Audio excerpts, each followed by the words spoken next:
Gerald Bishop was the doctor you called when you needed immediate medical attention, but didn't want to go to the hospital. It's not that Gerald had failed out of medical school or had botched up a surgery or something like that. Gerald was quite a capable and sober doctor. It's just that years ago he had met somebody who presented an opportunity to him, and the money was quite good. He could make more in 3 nights than he could an entire year if he'd kept his old job at the hospital. I was Gerald's assistant. If the phone rang, it meant that somebody with a lot of money was in trouble. We had a few different houses that we preferred to work out of, but we were also willing to travel. There was a decommissioned ambulance for local trips, and Gerald's airplane for long-distance trips. All travel expenses, naturally, were reimbursed. We didn't discriminate. If somebody came in with a gunshot wound, we didn't ask where it came from, except to get a clearer picture of how best to treat it.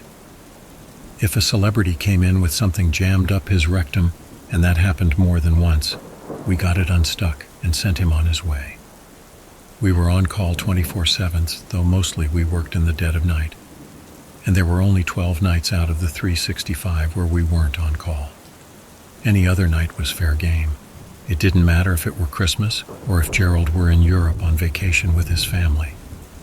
Sometimes I'd have to treat the clients myself while he walked me through it over video chat. But we always answered the call, except for those 12 nights. Those nights were the full moons, and we couldn't answer any calls because I was watching over Gerald and his wife in their basement, where they were bound in silver chains because they were werewolves. They could control their urges most any other time, except when the moon was full. Then they would send their 2 kids to a sitter and call me over. I'd come over with the gun with silver bullets in it they had given me. "If one of us gets out, shoot us," Gerald told me on that first horrifying night. "If you can, shoot to wound. If you can't, shoot to kill. It's okay, William. It's the agreement that Mary and I came to." Then I'd chain them up. The transformation was hideous. Bones shifted under the flesh as the bishops writhed around in seemingly unbearable pain. It was as though an invisible force were pulling their faces away, contorting the nose and mouth into a snout. I watched their teeth clatter to the floor as sharp fangs poked their way through bloody gums. Hair sprouted all over as body parts stretched and pulled in a ballet of horror. Instinctively, I pulled the trigger of the gun the first time I witnessed it. The safety catch was engaged, so no bullets came forth. The transformation took less than a minute, but would haunt my nightmares for months, as would the rest of that night. Eventually, as with most horrors, I would grow used to it, but not for a long time. I sat in a chair in the opposite corner of the basement near the stairs and watched the bishops all night as they raged against their chains, howling in pain each time the silver dug in. I prayed the whole time that the chains wouldn't break loose. If they did, I knew that I would likely be dead, silver bullet or not. The night seemed endless, but at long last it did end. As the first hints of dawn crept in through the daylight windows, the beasts bent down, scooped up their human teeth, and swallowed them. As their bodies underwent another painful transformation, they slumped to the ground and lost consciousness. It was the night of a full moon when our business line rang, and I declined to answer it. It was the first time that anybody had actually tried to call it during a full moon, as we spread news of our night off throughout our networks of clientele well in advance each month. The phone kept ringing. I pulled it out of my pocket and looked at it quickly as the 2 beasts raged and howled on the other side of the basement. The call was from Salvatore Sartori, a man who was almost certainly a mob boss. I declined the call and set the phone to Do Not Disturb as Gerald gnashed his wolf fangs. The next day we were informed that Salvatore's son had been shot in the stomach and was bleeding out when he'd called us. We could have probably saved him, but we didn't, and he died. A few days later, we got a call from Candace Hart while we were on the golf course. She was an assassin for hire, and we had treated Candace and her friends for various wounds over the years. When she called that day, she sounded hysterical. "Candace," I said, "slow down. You're not making sense."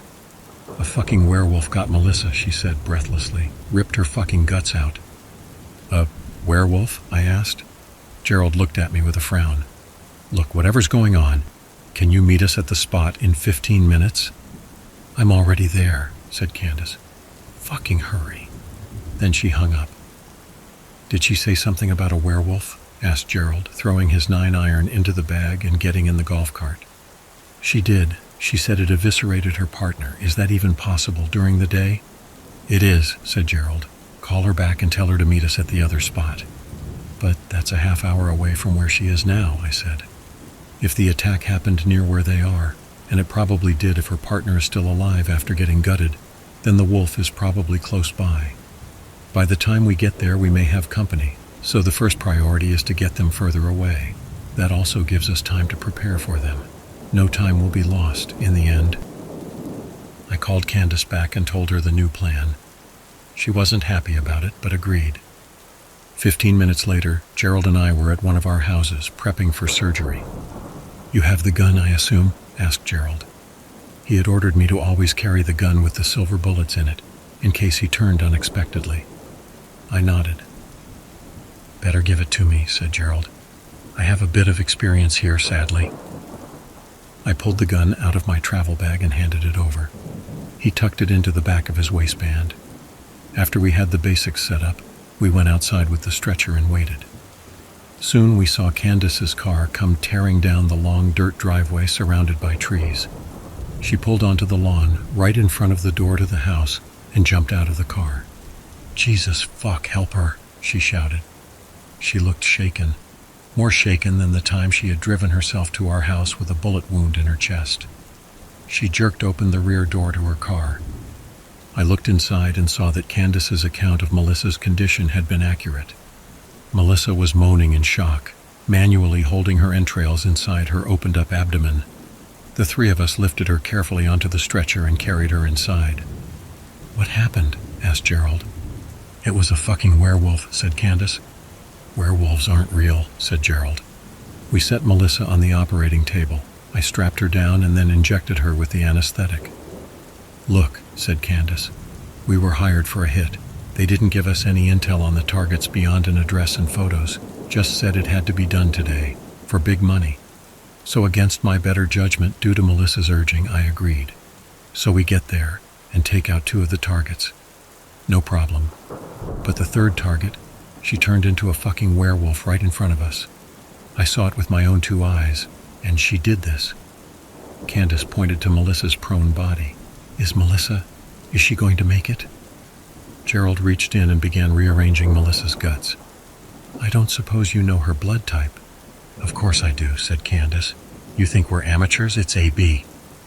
I went to the refrigerator, got a packet of AB, and began preparing the transfusion. "She might make it," said Gerald, shining a light inside of Melissa's abdomen. "Or she might not. You don't seriously expect us to believe that you saw an actual werewolf? This looks more like a clean wound from a very sharp blade of some kind. The organs are all intact." I was not experienced as Gerald was, but I could see that what he was saying wasn't true. It did indeed look like a wild animal had attacked Melissa. The cut itself was clean, but the organs had been mauled. "Look," said Candace, "believe me or don't believe me, just my baby. Fixed up, okay?" That's when we heard a banging coming from the back door. "Who the fuck is that?" cried Candace. "I was about to ask you the same thing," said Gerald. "Did somebody follow you here? The police, maybe? Were you speeding? Driving erratically?" "Again, I'm not a fucking amateur," said Candace. "Anyway, whoever it is, I'll take care of them." She pulled a gun out of her boot. "I'll do my job, you 2 do your jobs, right?" Before Gerald could answer, we heard a wild animal howl coming from just outside. I watched Candace as all of the color drained from her face and was replaced by a look of pure terror. "It's here," she whispered. Gerald rubbed his temples as the banging resumed, accompanied now by a series of low growls. Then he pulled the gun out from behind his back. We heard the sound of the door splintering apart, and something stepping inside. I panicked and grabbed a scalpel, though I knew it would be useless. Only the silver bullets in Gerald's gun would do any good against a werewolf. I forced myself to breathe as Candace and Gerald lifted their guns and pointed them at the doorway to the room. "Shooting them doesn't work," whispered Candace. "Not even a headshot. It's a fucking werewolf. I told you it was." I heard the sound of claws scraping against the hardwood floors getting closer. I thought briefly about injecting myself with morphine, just so that my death would be less painful. No, I tried to convince myself. It's okay. Gerald's one of them. He can handle this. But when I looked at Gerald, he looked far from confident. More composed than Candace, or what I imagined I myself looked like. But not calm, and Gerald was always calm.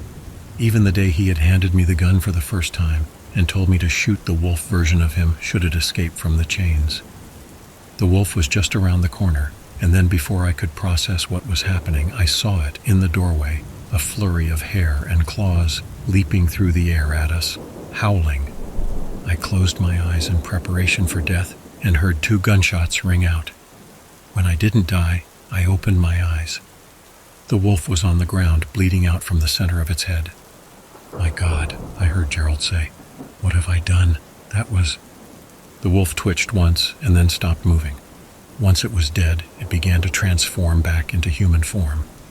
From where I was, I could only see the back of the head, but I saw that it was a woman. Candace was standing closer. "Yep," she said. "That's the bitch we were supposed to kill.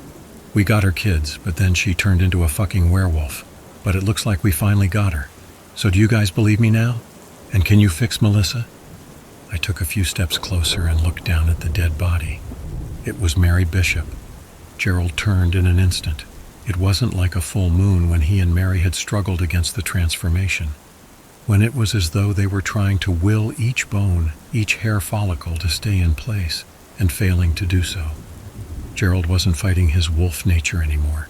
He was embracing it. And how? Candace was able to fire off an impotent shot from her gun before Gerald lunged at her and sank his fangs into her shoulder. He lifted her then with his jaws off her feet and flung her against a wall with a flick of his neck. She collided with a shelf of medical supplies, which all went clattering to the floor as she cried out in pain and shock. She slumped down, clearly injured and terrified, but still conscious. I eyed the gun with the silver bullets that Gerald had dropped to the floor when he had transformed into a wolf, but I stood frozen, too afraid to make a move, too unsure of what move to make. He had just found out that his children had been murdered, and then he had shot his own wife dead. I could understand the man's rage, but it wasn't a man that I was encountering. The beast that was Gerald let out a low growl and jumped up onto the table where Melissa was still strapped, with an open wound across her abdomen, exposing her guts. Gerald clamped down on a string of intestine in his mouth and yanked violently, tearing it apart. A foul stench spread across the room, as did a spray of blood and half-formed fecal matter. Melissa didn't stir, as she was still under the effects of the anesthetics. No matter what she had done, I was grateful for that. Her screams would have made it harder to think, and it was already hard enough to think. I saw an underarm crutch hanging on the wall and reached for it while Gerald was distracted. I thought that I could use it to slide the gun over to me without getting closer to the dangerously furious wolf. Gerald was ripping into Melissa's neck now, pulling her esophagus out. I kept my eyes on that scene while I grasped the crutch and lifted it off the hook. It was difficult to watch. I had seen most any medical procedure you can imagine, but those always happened under controlled conditions. Here now was a wolf tearing into a human being, tearing at the flesh, pulling away organs, flinging them away, and then going for more. Behind this scene, I saw Candace grasp onto a shelf and pull herself to her feet. As soon as she did, Gerald whipped his head around and let out a howl. Then he leapt. I reached out with the crutch and tried to drag the gun to me, and Gerald dug all 10 claws on his hands into Candace's neck. I succeeded in pulling the gun a foot or so closer to me as Gerald pulled Candace's head off of her body. He held it up above his own head, howled again, and then dropped it with a sickening splat. Then he turned to face me, growling. I dropped the crutch and he dropped to all fours and began stalking towards me. "Gerald," I said, "it's me, William. It's over. You got your revenge. It was well deserved. Now please, come back." Gerald bounded through the air and impacted me, knocking me to the ground with his impossibly heavy weight on top of me. He bit into my shoulder and tore a chunk away. The pain was unbearable, and I screamed out, "Gerald." He stopped mid-lunge with his terrifying maw hanging open. He leaned his face into mine, his pink eyes inches away from my own, his hot breath stinking of meat. Then he closed his jaw and began sniffing me with his snout. "Please," I muttered. Then he turned and ran out of the room. I dressed the wound on my shoulder while I tried to think about what to do. The burning pain made it difficult to focus, but I was eventually able to gain my bearings. Salvatore Sartori. He must have put a hit on Gerald's family as payback for us not saving his son's life. That was the only thing that made sense. So now Gerald was almost certainly on his way to perpetuate the cycle of revenge. I looked down at Mary's dead body and couldn't blame Gerald, but he had given me clear instructions on what to do if he ever was unleashed to the world in his transformed state. If you can, shoot to wound. If you can't, shoot to kill. I scooped up the gun with the silver bullets and headed out the door. Sartori was usually at his restaurant just out of town. When he required our services, that's where we went, down to the basement. So I figured that was probably the first place where Gerald went, though I'll admit I didn't know how it worked. Can werewolves remember and reason? Either way, that was the only thing I could think of to do. When I got outside, I saw that Gerald's car was still in the driveway, meaning he'd taken off on foot or paws or whatever those horrible and sharp appendages were called. He was incredibly fast, had gotten a head start, and could travel places where cars couldn't. But there was still a good chance I could get there before him, if I sped. The only question was if I wanted to get there before him. Sartori had ordered the death of his wife and children. He deserved to die. For that reason, I decided not to speed to the restaurant. Well, for that reason, plus the fact that it was hard to focus on the road. The pain in my shoulder seemed to be spreading out, setting my body on fire. A werewolf bit me, I thought. That can't be good. After a few minutes of driving, I arrived at Sartori's Italian restaurant. There were a few cars in the parking lot, but no signs of activity, until I heard the gunshots and screams coming from inside. I decided to let Gerald finish his business. I got out of my car and sat crouched behind it, the gun clenched in my hand, aiming at the front door. I figured I had one shot, and one shot only. I would aim for the thigh if I could. Gerald had given me shooting lessons, and I'd gotten fairly proficient, but I knew that it would be hard to hit a target capable of moving so fast with any kind of precision. I crouched there for what seemed like a long, dreadful time as my fear mounted and the gun became slick with sweat. Then the door to the restaurant flew open, and there was the monstrous wolf, dripping in blood and gore. It dropped down on all fours and started sniffing the ground, giving me the perfect opportunity for a targeted shot. I tried to aim the gun, but I couldn't. My hand was shaking. I grasped it with my other hand as well, though that was weak with the pain spreading out from my shoulder. I clenched my jaw and tried to steady myself as Gerald continued sniffing the ground. Then he looked up, directly at my car. I started to squeeze the trigger, aiming in his general direction. That was the best I could do. Suddenly I saw a flash of silver, and Gerald's wolf head came flying off its body.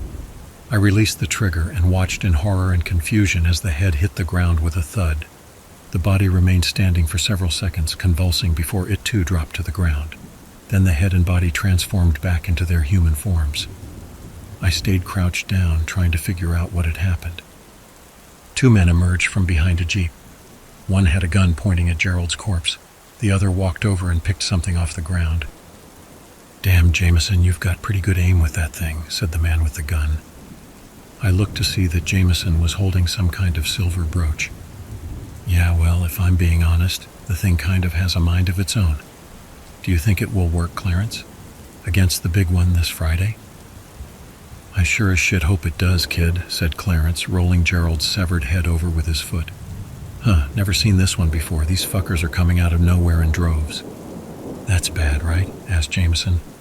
"Well, it's good for business," said Clarence, bending down to pick up Gerald's head by the hair. He stuffed it into a duffel bag that he had around his shoulder. "But in general?